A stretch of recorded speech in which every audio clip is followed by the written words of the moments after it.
What's up guys, welcome back to the channel. Today we are in the snow. We drove 21 hours straight stint all the way from the UK to Austria, where we are here now in Zell am See for the Fat Ice Race. We brought the Mini for the very first time to drive on ice because it's not dry enough yet back home to get on the dirt. So we thought, why not, let's go find something we can do to drive this car. You know what it is, it's got stud tyres on it, this should be wild. Okay, so guys, to give you a bit of the backstory, what happened here is we had a very big problem just before this whole trip began. My Discovery, that is the usual tow vehicle, blew up straight on the way home from the test where we drove the big twin for the very first time.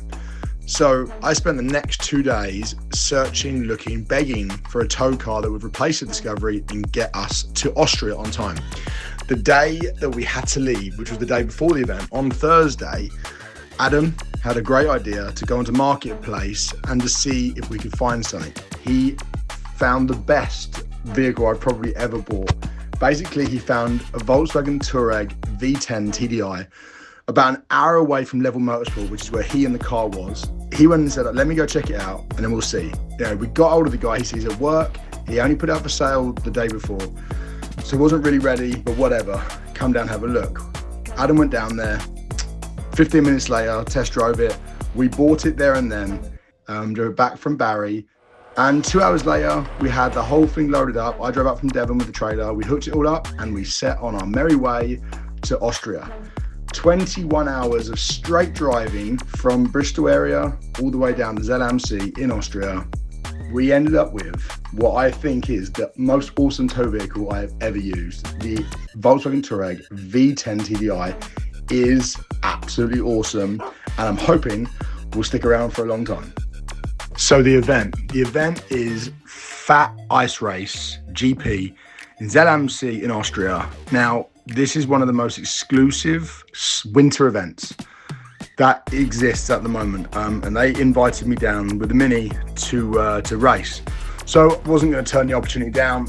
I've been waiting for a long time to get the car, or the Mini specifically, onto ice, and thought what better place to do it than a big high profile event like the Fat Ice Race. Here we are. Now, if it hadn't already gone massively sideways versus the plan we originally had set out, it took another turn when we started at the event. We got there on time after all of the efforts that we made, but the next morning was the very first morning that we tried using the car in savage cold conditions, and it did not want to start. As you know, the car was brand new. We've been working hard for a long time to get this car built. All the starters were frozen solid, lots of stuff was frozen, so that didn't help. And then when we eventually got it started, we still had to mount the tyres. Now, I assumed there would be tyre fitting services at the event, which there wasn't. We eventually found some, but by the time we found some and had the studded tyres fitted onto rims, ready to drive, it was like halfway through the event. So we missed all of the qualifying and practice for my class. And in true me style, in true Liam equals drama fashion, I drove in the car to the start line and tried my luck and basically drove out onto the track with the first class that I came across. Nobody asked any questions. Nobody said, what are you doing here, whatever else, but it was not my class. So I basically, by default, entered myself into the all-wheel drive autocross or buggy class, which was coincidentally the fastest class at Fat Ice Race. These things are four-wheel drive, studded tyres, turboed engines, like the boys on the ice. But whatever, I like a challenge. So I jumped on the back of them, and there we were. In with the boys, qualified for the final. The rest is history. We missed my class. We completely messed up the event, but we made of it what we could.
Coming out of what was my first corner, the last of the finish line, they've left the.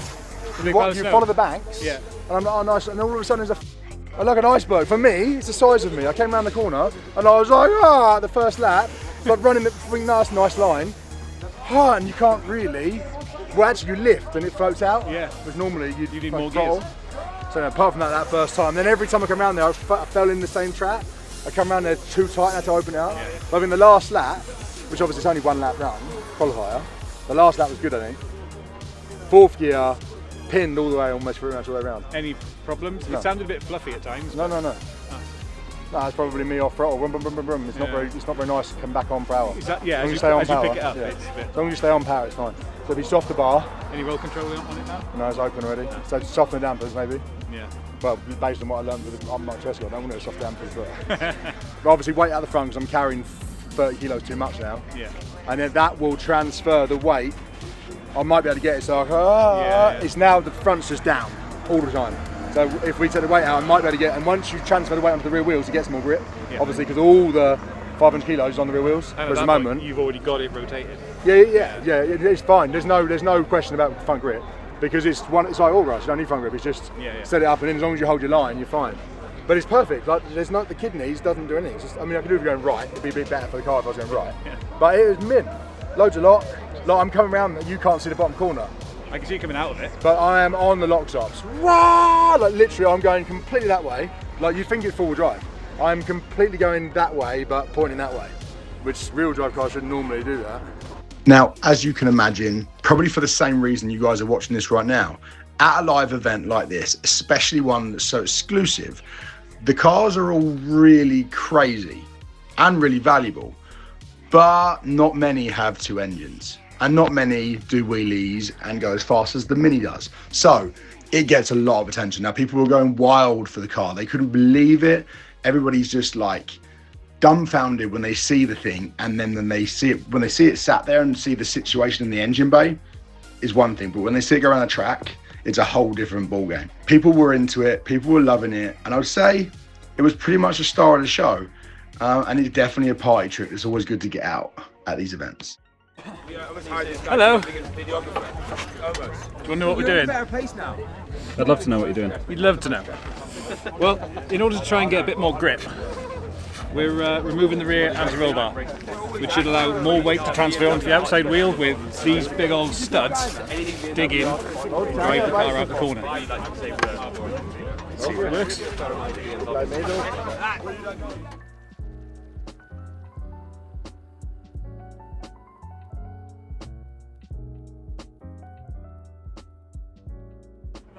So, we ran the first run. We were with the four-wheel drive buggies. We held our own, we got fourth, but I'm not happy. We put it in super safe mode because it was the first run, we had to get a time. So I went super safe, and super safe is not me. So, we've now gone super unsafe setup now. We've taken all the weight ballast we had in the front out because we put it in to try and keep the wheels down. So I had steering, didn't wheelie, but obviously now we're here to do what we're here to do, you know. Ballast is out. We've also, for the very first time actually, definitely with this car, but I think overall all the cars, We've taken the roll bar off the rear completely, no roll bar, because the ground is so rough and rutted and the car's doing this all the time. So by taking the roll bar off, it gives you the independence of the wheels, so they're not connected, so they don't do this, they don't follow each other, they just go like that, they can. The problem is it will go too soft and it will roll. So then with the Ragi dampers, we have corner control, and that basically stiffens the damper up when you turn on the outside. So we've adjusted that to engage the corner control now without the roll bar, which should give me the independence on the rear wheels to get the grip, but should also give me some stability in the corner so I don't just fall over. I might just fall over, I might just wheelie. Either way, it's going to look funny, isn't it? So we're going to do it. So the setup's changed quite dramatically. We let tyres down a little bit as well. The car felt absolutely amazing. I can't honestly speak highly enough of the car and the people that have been involved in the build that's taken place to get us to this point. We had a drama today, but those 3 or 4 laps were awesome. Like, the car is on point, on song, absolutely ripping. It was in a safe setup, so it wasn't fast enough, but that's often the best way. We put some, you know, let's say fast tweaks into it now to try and get some grip. Let's see how this goes, but either way, I'm not fussed. Awesome to be here in this place, see the views I'm looking at right now while I'm talking to you. Have a look. Seeing all the crazy shit they're doing at this event, and then to be part of it, yeah, absolutely awesome. I'm a little bit cold, but hopefully we get a good result in this final. So coming up, guys, very soon is the final. The Mini, the big twin, is in Austria at ZMC at the Fat Ice Race. Stay tuned.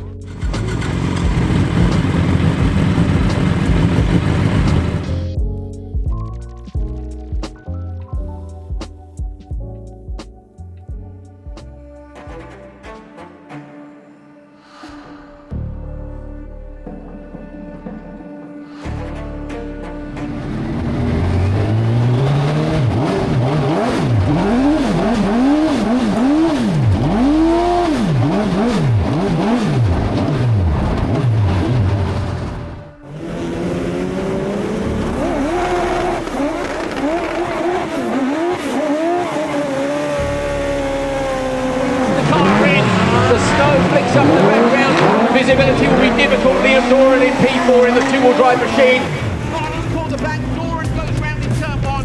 So Liam Doran's Mini has gone round in the first corner. He's trying to find reverse. Meanwhile, the gut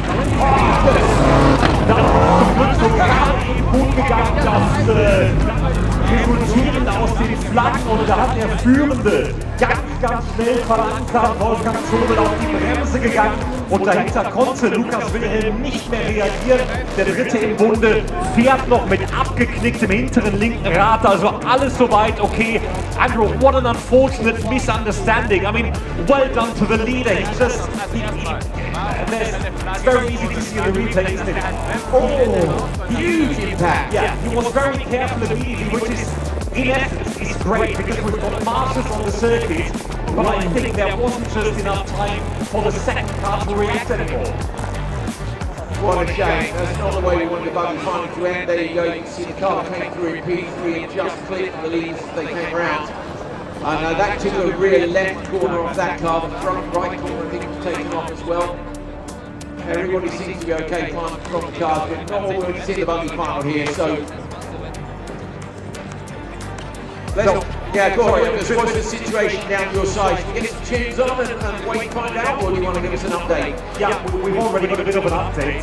Very unfortunate to end it like this, but the race essentially is cancelled because obviously we've got a red flag. It's 3 cars, one of them has been damaged, the other ones have been hit as well. So my understanding is this might still be provisional, but I think that's it for buggies. We're going to move on to the next 2 grids. Also nochmal kurz auf Deutsch, weil natürlich einiges an Schaden entstanden ist, hat sich das Finale damit leider... Liam needs to do a little showcase thing. I'm not gonna lie. You hear it here first. If I wanted to keep the crowd up, let Liam do a little wheelie. There's no final classification either, so I'm afraid that's it for buggies. Well, maybe we can judge the final classification on the qualifying.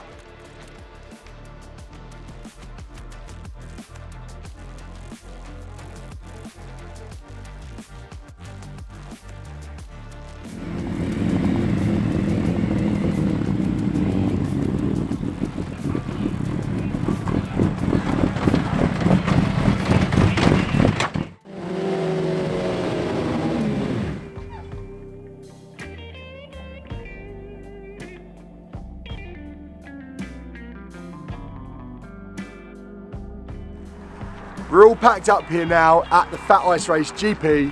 The Big Twin is a monster, let me tell you now. The final didn't go to plan, it's quite a shame. They cancelled it, they didn't do a rerun because 3 of the cars were broken. I made a mistake, couldn't see where I was going. I clipped the inside and I got stuck. No reverse, got stuck. They didn't rerun it because the other guys all crashed, which is a great shame because this track and this car was an amazing combination. The car was brilliant, it worked flawlessly. We had some drama in the morning, not the car's fault, it was freezing cold. I was cold, I don't blame the car for being cold. So it didn't go to plan at all, but we made it here against all the odds, which we didn't think we would do. And I mean, it was against all odds, we made it here. The fact that we even got on the track was a result in itself. Like I said, the car's awesome. I've got an amazing taste in my mouth now for this Big Twin on snow and ice. I don't feel like we got enough laps in with what happened. So, with that in mind, I've got to find something else to do. So, stay tuned for the next one. Thank you for watching this one, but there's going to be some more snow ice content coming very soon because this thing has unfinished business and I loved driving it. Please, if you haven't, guys, hit the subscribe button, smash it actually, notification button so you know when I upload. Like the video if you liked it, I loved it, I love this one. And also comment, let me know what you thought. Did you like it? Is the Big Twin gangster? How did you like it performing on ice? Just let me know what you think in the next one. And some of them were up to no